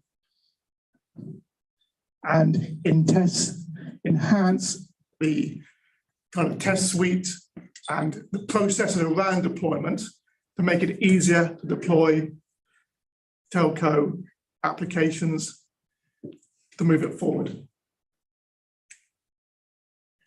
Right, questions?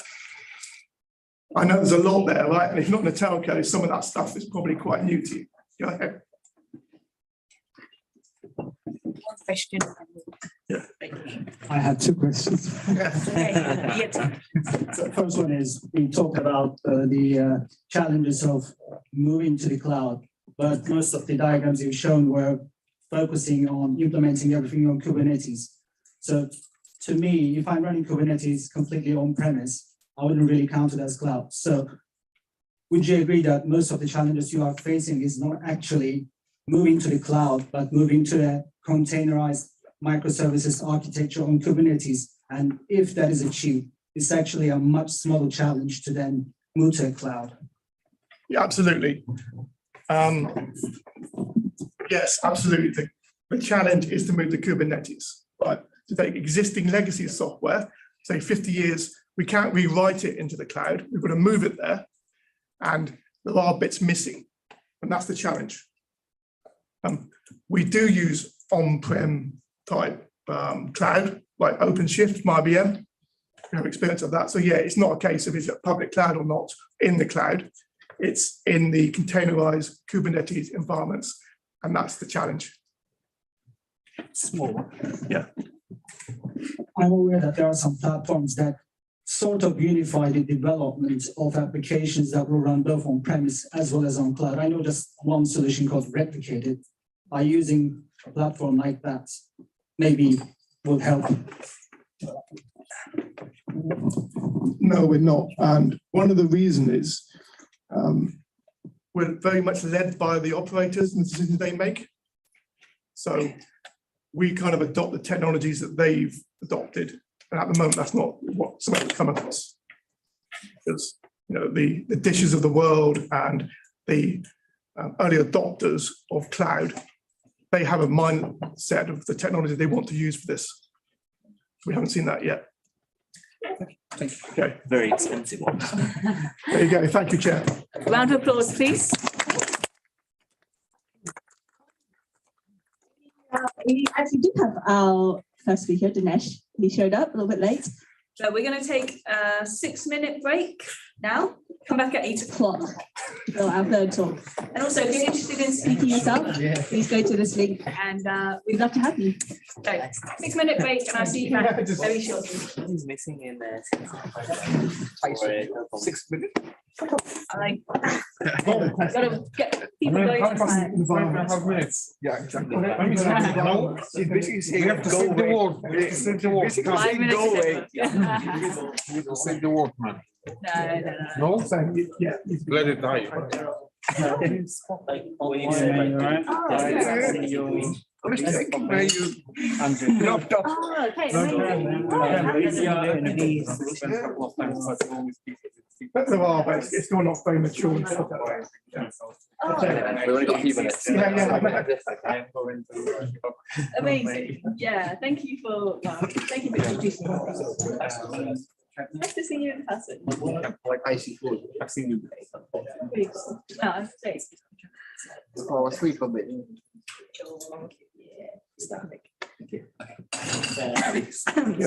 I got Wait, oh my God. the Zoom. I was thinking that. I was thinking it's too much here.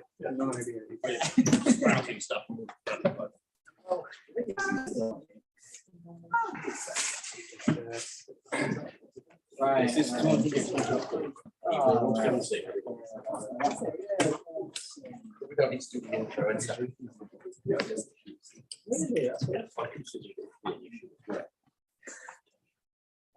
Yeah. It's one of those.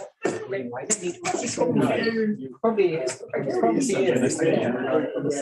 think we just have problems with Yeah. We can do the shares. And just do the week.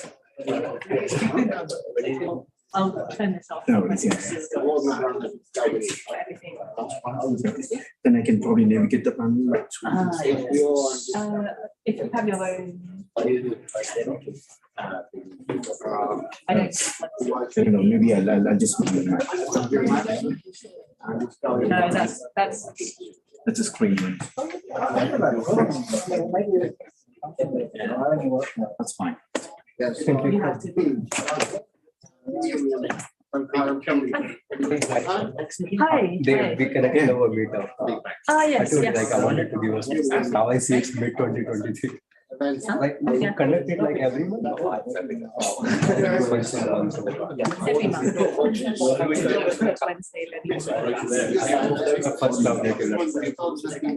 great. I'm glad that you came to see the site. I'm new in London relatively. Attended their CMC.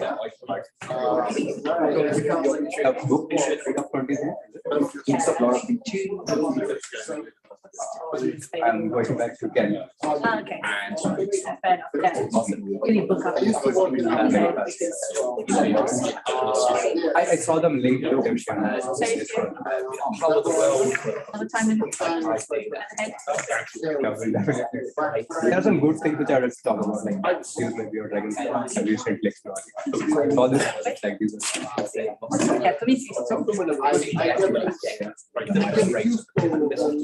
But yeah, great. yeah. That's it. Always plan ahead. You have another trip in there. Okay. Hey, how's it going? That is good. So much stress. Best. Have to shuffle the yes. Now. First one.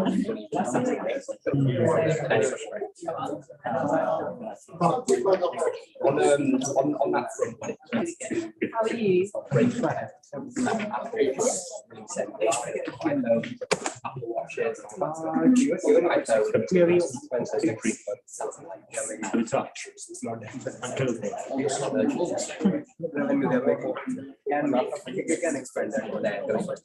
I registered for the form and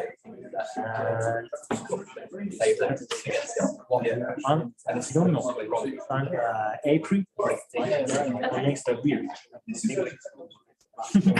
Yeah, that's a long way away. Yeah. So it might be April, it might be another time. I forget. So it's great. Please plan ahead. Yeah, exactly. Next year. I'm going to get some more water. I'm feeling a little bit like the air is quite dry.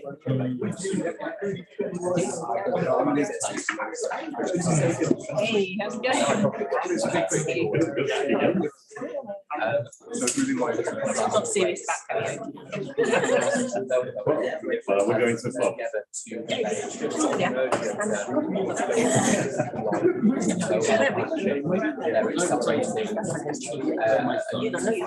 It's true, I've never tried. Never lose an opportunity.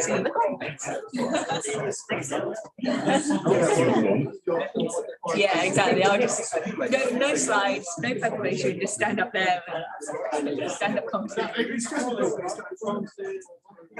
Yeah. Probably not just water. Yeah, a little bit of confidence. Yeah.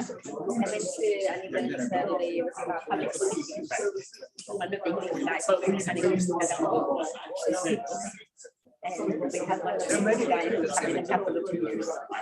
They had like a contest, you know, it was like one of these days when you do like test and yeah, he came. Good for him. Yeah. Well, he was prepared. He came with it. You know, I'm remote.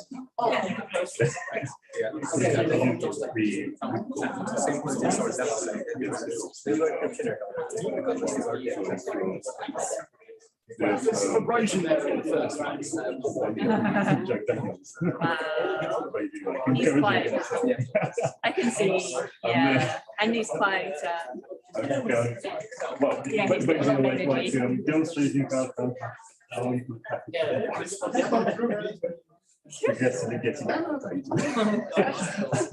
actually he did like Yeah. like he made it. We met I've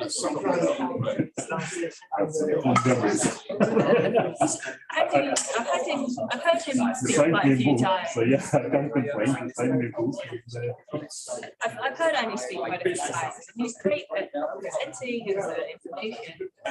He is wild. No, he's the opposite. He's completely mad. You know, his energy is all over the place. Yeah. You know, very chaotic, but like very, very smart. So you have to sort of take one with the other. I think some people are, you know, exactly. And then you go there and they come here and Yeah, exactly. It's a little bit stressful, though, you know. He's very good at it. Very entertaining, really, really smart. He's really good at presenting. Very engaging. Yeah. It's never boring. Never boring. Exactly. That's a good stuff. Yeah, I speak myself at other events. I don't speak at this one because hosting it is enough already. If I speak as well, then we can get quite high. Yeah, right. It's enough preparation. I speak at other events.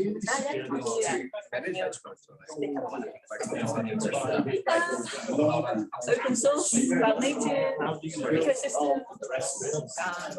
And yeah, I work for Apple. Managed to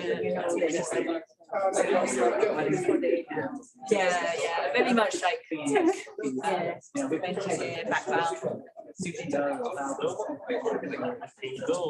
I don't know if that's always a good thing. Well, you get more, responsibilities. More responsibilities, yeah, but it's good. I do enjoy it. It's interesting. It's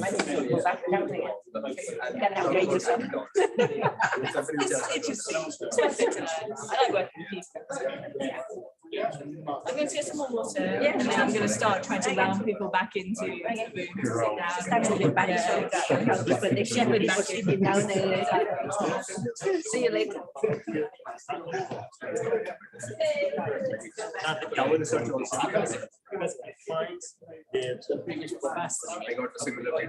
This is the class.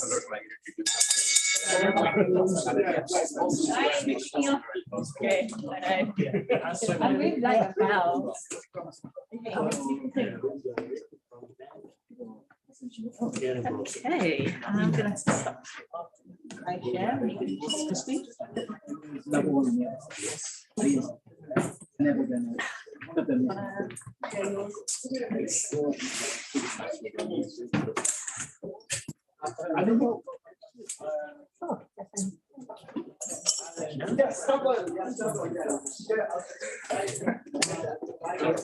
Just how much is in that?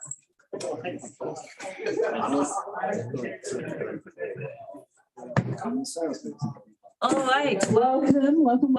Please come back inside and sit down. We're going to have our third and final speaker of the evening. Please, a big round of applause. Okay, thanks everyone. My apologies, I was supposed to have my first session, so but I think that's due to obvious delays, so I couldn't really catch up, but finally, thanks for the opportunity, yeah. So I want to probably wanted to add this is more as an interactive session. Okay. And feel free to bombard me with any questions you like. So I want to probably share on a very generic note, like what is meant by code as a metric and the own way of designing a metric system for each and everything that we do in terms of writing a microservice or probably deploying your Kubernetes deployment or your virtual machines or whatever it is, right? So we need to figure out ways to kind of get to how do you quantify it, right? So it's not that we're going to probably like write something and run something and go off, right? So everything we do, there is a business outcome to it, right? So how do we systematically quantify? For example, okay, you do something and then you go and meet your product owner. Okay, they're going to probably say like, okay, can you really quantify how effective you are? You're going to be 80% or 90% or 100%. So you should be in a position to given quantifiable metric that should going to tell you that, okay, how good you are, right? So that's what code as a metric is all about. Yeah. I hope it sets the stage. I'll move on with the next slides. Yeah, there we go. So if you look at the control plane in which we work, right? So the ecosystem is bit huge, where we tons and tons of services that we do it in the open source, and we do it on the Kubernetes or K3s or Rancher or microservices now Java to Golang to Rest. There's so many of them that are coming in. There's a lot of moving trains we try to subsequently learn upon, we discover when we do it, right? So it's very imperative that we need to dissect ourselves from the technology blocks and then like see ourselves like how effectively we're doing it. On what metric it's going to say that, okay, it's too good that I'm going to probably do it, so that I can probably convert it as a business metric, but I can present to my leadership as well, right? So,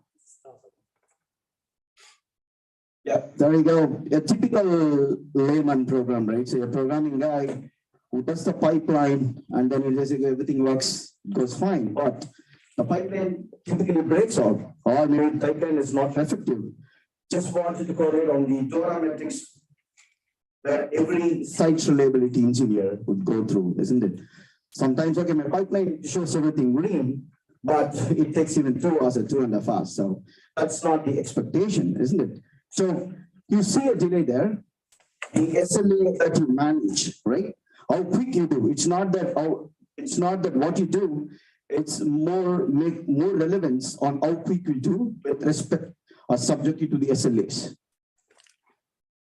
So there's a lot of knowns and unknowns, isn't it? So whenever we do things, we are aware of the knowns, and if you're not aware of some unknowns, we need to be a bit cautious.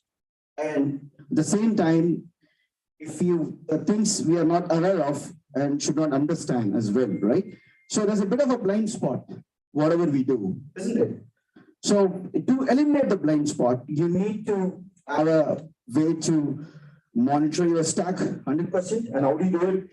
We're going to do it in a more granular way, which means that each and every line of code, every single deployment and resource you deploy in cloud or VM, that should have a metric embedded along with that. That's how you're going to probably signify that how effectively you're going to do, and it also gives you a way to observe things. That, okay, if something goes wrong, you don't need to look for an observability system. Like, okay, you don't need to have a tracing capability to trace or, okay, where things goes wrong. It's better that whenever you do things, goes along with the metric so that you understand where you actually have a problem, because metrics are more real time rather than what you do with the logs and tracing.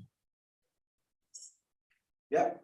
So in a typical, as we say, a microservice architecture, so you have a user that goes and calls in any of the RPG gateway or maybe RPG POSIX, and then it goes to typical backend services, and then it goes to databases, queues, Kafka, and there's a bit of networking tunnel out there, right? So there's a huge bunch of moving trains here and there. So, but whatever things we do, we need to ensure that each block should have an SLO, at the same time, some metric to say what it really does and how effectively it really does. So each and every piece of things we do, of course, we work for a business. So everything has a business value, isn't it? So we need to know what our code does it when it runs. At the same time, we need to have a way to measure it. So, like in the cloud native computing foundation world, like Prometheus is the second largest adoption across the globe. And, like this particular Prometheus integration would be supportable across all the libraries, across all the runtimes. It can be Java to even C++, it does, isn't it? So you need to have a way to integrate Prometheus metrics into each thing that we do. It can be a service, or it can be a Kubernetes YAML deployment file, or it can be a Kubernetes operator. So how do you do it? You have a Prometheus collector registry, and that collector registry gives you an interface, and that interface would help you to register the metrics, and that metrics can be divided into 4 types. There you go. So in general, the metrics framework starts with the metric registry. This is very specific to Spring Boot and Java runtimes that we all work with. Like most of the global enterprise application runs in Java, right? So you need to have a metric registry where you register, and then you need to really like dissect and broadly classify them into different subcategories, isn't it? It can be a gauge or counter or histogram or maybe a timer. Gauge is essentially like, okay, you're going to probably push some messages to Kafka, 100 messages, and there can be 50 messages. So it can probably go up and down. That's a gauge for you. And there's a counter. So anytime the number of requests hits, it's going to probably like progressive or exponentially increase based on your load, then that's going to be a counter for you. So what it typically does is Prometheus gives you a metric facade to register yourself, right? So any developer would need to really integrate this as part of the code base so that it makes so easier for them to know how many number of requests to X, or how many number of messages I push, or what is the CPU threads that I utilize as part of when you run the code at scale, and how many number of objects you invoke in a runtime when you run your code in a Kubernetes deployment. It's very difficult to find. It's apparently it's easy to find the how do you put it across? You can easily find the memory utilization, of course, in terms of the different generations, but predominantly it comes to be how many number of objects you invoke dynamically, and it can be in large objects or it can be in smaller objects based upon your array bytes. So, but this particular approach gives you an edge to register yourself. Okay, my code runs, for example, I run a class, I run a function, or I run a method. And when you have this integration along with your code, it gives you a sense that, okay, when you run this code, oh, I'm going to probably run like this much number of objects, and it's going to probably crash my memory. Then this is not even sufficient to have my Kubernetes deployment. So monolith, I need to do a kind of a refactor again. I need to do in a more decoupled fashion. So this metric not only gives an insight, but also gives you a pointer that you need to refactor your code as and when you discover something. And of course, you deal with histograms, which means that the time, so with respect to like, what is your 95th percentile, what is the 90th percentile of a request, your histogram would be able to help you on that. So Measure would want to probably tell you if there is a request timeout, or in terms of number of requests that originates dynamically. Again, any service you deploy, you need a health check as well, isn't it? So based on health check probes, your Kubernetes load balancer is going to probably shift your traffic. Yeah, it is applicable to service mesh as well. So inherently, you need to have your backend health checks being configured as a code within your service. Going to really help you. Okay, what's failing there, right? Maybe your microservice will connect to your Postgres, and the health check will fail if your microservice could not able to connect to Postgres. So you get to know beforehand, so that you can able to proactively manage them, rather than you deploy it and something fails and you see that your pods keep on going to the restarts and you don't know where the problem is. That when you come back, you need to come back to your non-production environments or your sanity environments in your local and then do a bit of a debugging. But this particular systematic way of including your health checks and all the metrics gives you an edge that, okay, there is a failure precisely where I need to manage it as and when it happens. And Spring is a big supporter of Prometheus, and it has a MATRIXX Spring adapter that comes along with any of these Spring reactive microservices. So you just annotate them, it will automatically exhaust all the metrics. That's what we have gone through so far. Any questions so far before we go? So I think we can probably take it up in the end. I hope I make sense in some way. So yeah. So now, when we say we register a metric and we are prone to have a different other problem, isn't it? The more metric you do, then your observability system is going to probably bombard, right? In terms of managing Prometheus at scale, you might use Thanos or Cortex to manage your telemetry at scale, but still, you need to, as a developer, you need to know what metric you need and what metric you need to ignore. So, which would potentially mean that you should have a way to unregister the metrics as well, so that you make your metrics pipeline very slow, and you don't need to, for example, whenever you enable the plugins, it's going to probably exhaust hundreds of metrics, which is not really essential. You just need typical 10 metrics. So the metric facade you should probably have that interface to say, I have only 10 metrics that's needed, and I'm going to probably unregister them, whichever I don't need. So there's always a way to unregister the metrics in any system you do, so that you know like what you emit, so that your observability or telemetry tool would be better enough to handle your workloads.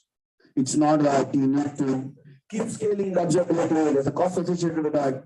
It's better that we quantify other source so that we know what we will do as a system. Yeah, I think now when we say that, okay, metric is done and we have all code as a metric, but does it really solve the problem? Does it really solve everyone's problem? Or is there some edge cases being left? Yeah. Did someone have opened up? Yeah. Feel free to answer, or maybe block me, or yeah.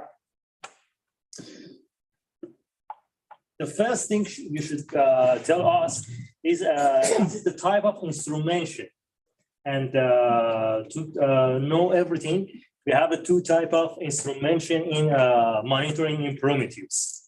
When you have a product and you want to monitor it, maybe the vendor does not accept any development to create any type of monitoring for their application.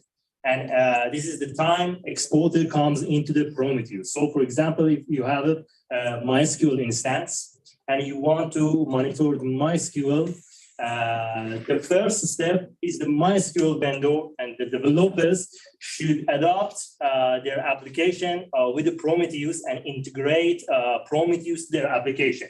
But if they didn't accept it, some developers write some application called exporters that we are using currently.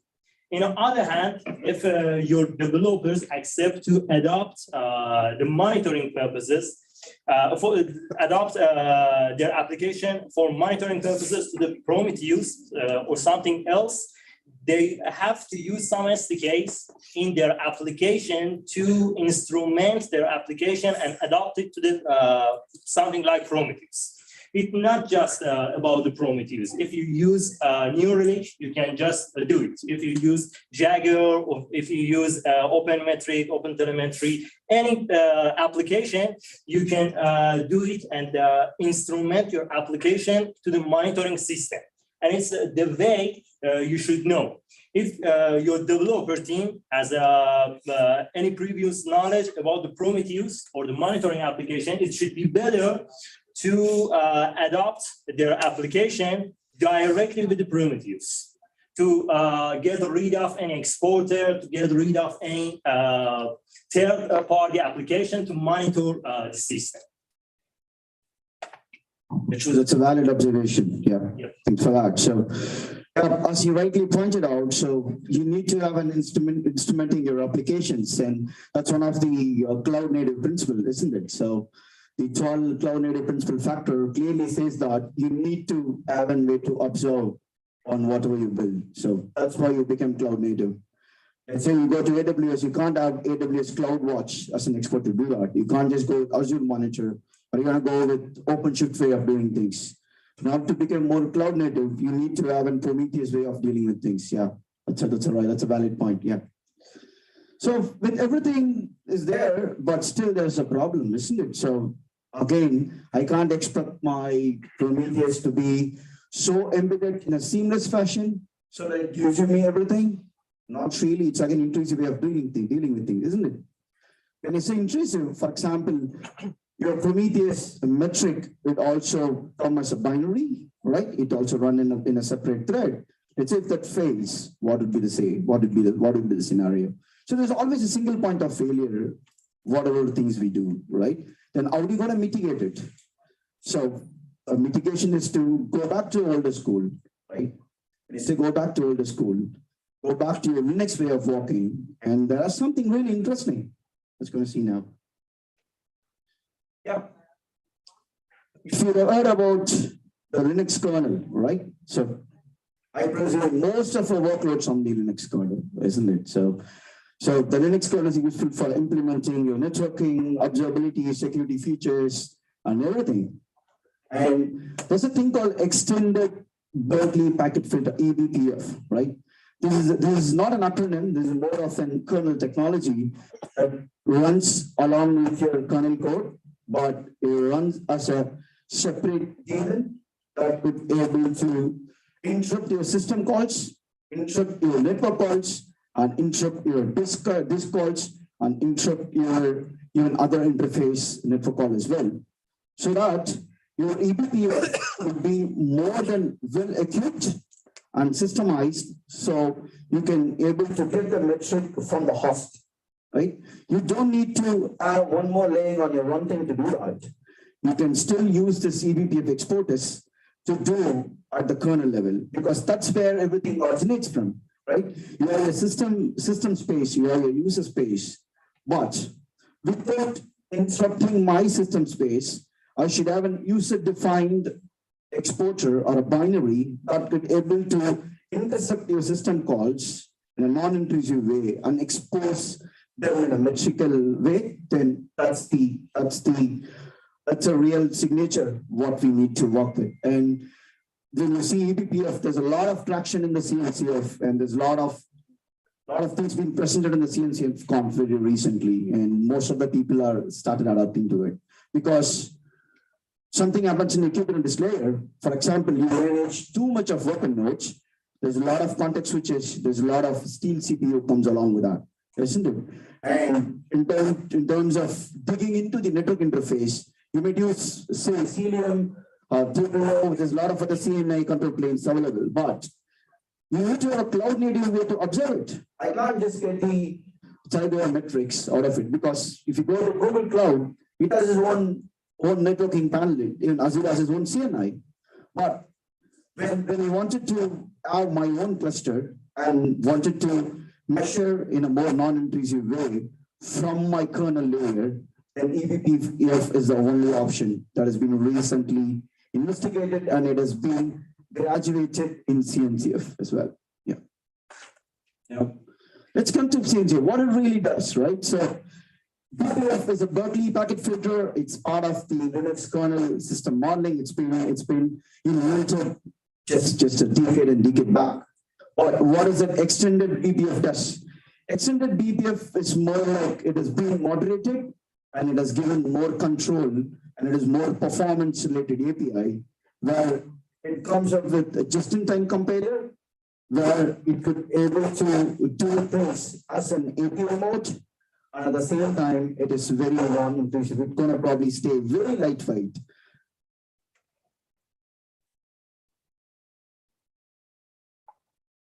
So EBPS is one option that we do. So what is the real advantage of using EBPS, right? So we have seen from the application metrics to system metrics to your Kubernetes or whatever the landscape, right?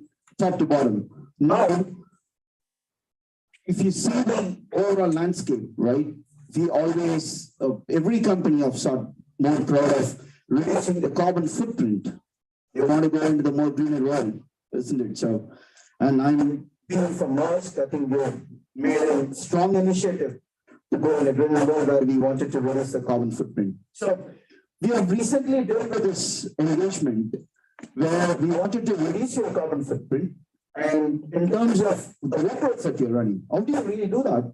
Yeah, that's a way to do things. So if you look at the energy consumption attrition problem, right? You have CPU and GPU and RAM, and there's a bit of power supply as well.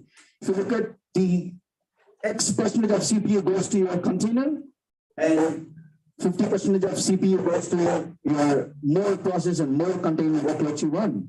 So the more power you consume, then the more energy that you consume, the more CO2 that's going to come out of your cluster, right?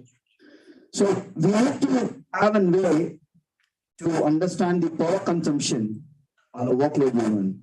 It's a bit of an quantum computing, people say that, but I think in relevance to whatever you run, it's a typical hardware that gets connected via power, and you have your own compute, and then you're going to probably host it.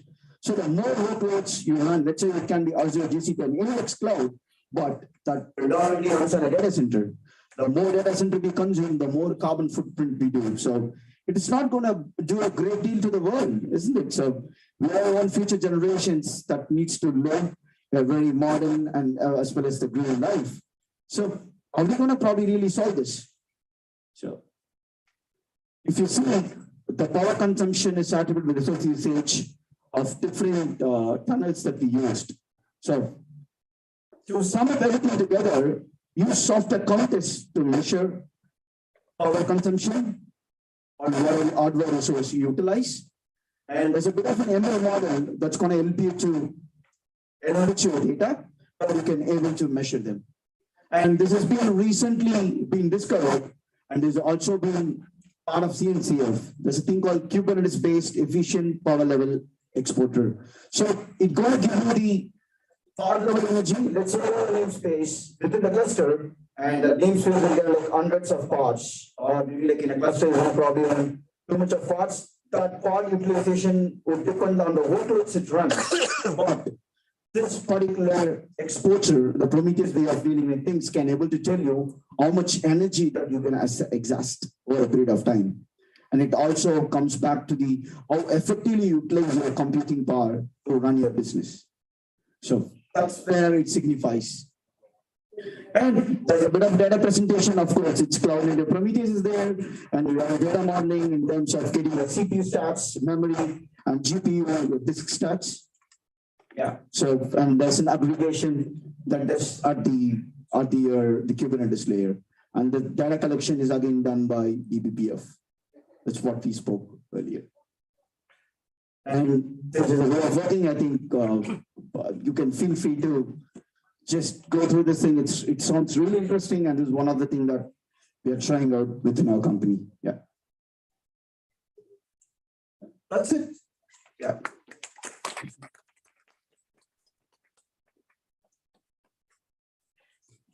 Just really quickly. So with eBPF, you have to first write sort of like C code, which then compiles down to bytecode that runs as K probes in the kernel, from my understanding of things, and correct me if I'm wrong. And I'm just sort of wondering around the shareability or the availability of those particular C code components that then translate down to that to the K probes. Is there like some sort of widespread availability of that, or is that like something that's still sort of only unique to monitoring companies? Because like I sort of understand that with that you can have the ability to just like even instrument an application without actually having to touch the application code. So like around the like availability of that, is that still something that's very sort of closed source and closely guarded, or is that something that's widely available in a sense? Yeah. So of course, ABPS as an exporter, right? So it has a Linux exporter, for example, you have your node exporter for Linux machine, right? Isn't it? So that's again one way of instrumenting your own host ways, right? So eBPF does it in a very similar way. It's more like synonymous with what you use Prometheus in W3. So you don't need to do a bit of C++. There's a lot of abstractions layer on top of it. So it just works along with the kernel. BPF is a Berkeley packing filter that's already been available as part of Linux Core Foundation. Now this has been extended in order to address these gaps. So we don't need to have an agent-based observability, or maybe like more sort of a library that's going to include and then exert some metrics to it. So we wanted to find the problem at the source, at the host layer, and this gives you that flexibility. Yeah. Because there's no need to write like custom code to like. No, not really. I think it's more customized with an open source again, but I would say you need a bit of an system programming. You need a bit of a C++. But if you gives a metric package where you can able to extend it you have a character registry to have counter histogram and everything. The same like what Prometheus does in a way, but it's going to sit at the low level. So all those system calls would be like converted as part of a metric. Yeah. Instead of getting the code, it's about his question about the eBPF.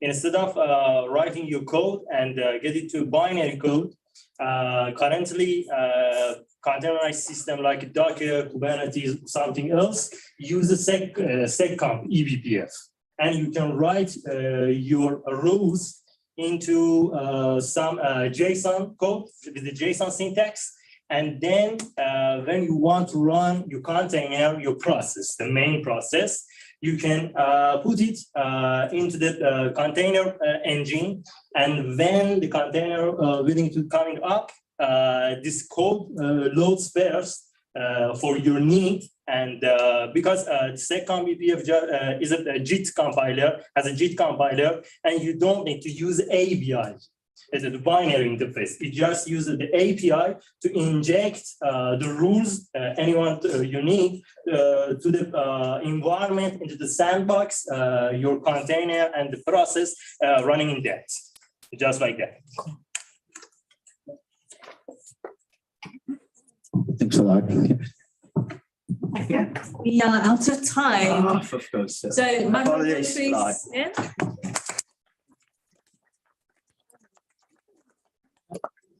So, that is it for tonight. Thank you so much. Lovely to see all of you. We'll be back again on the first Wednesday of November. We're going to go to the Tank and Paddle now pub if you want to hang out for a little bit more. That's like out the front door and just go left, like follow the road. And keep on going. Left. Go left, yeah. And you'll find Tank and Paddle. Thank you so much. It's been a pleasure. I'll see you next time.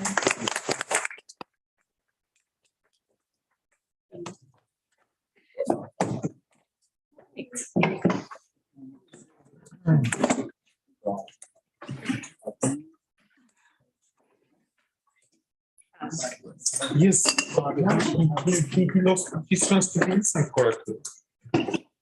Why was it like was the microphone heard incorrectly? I think the microphone was probably too close to the mouth, so just blowing out the. Why we didn't tell him?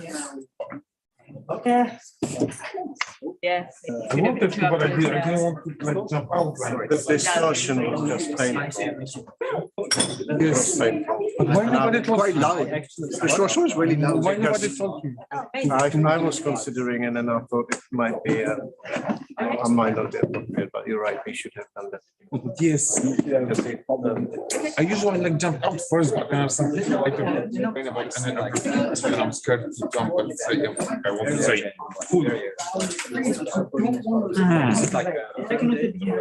Poor guy, he lost his phone because I couldn't focus. Shifted it to the second week. of Oh, January, yeah. because The probably a lot of bill people are stickers. out. There's something. Because I'm planning all those stickers today. Okay, yeah, so if we shift it. At home. Oh, It's probably a good idea to. I'll look into that. Is there any?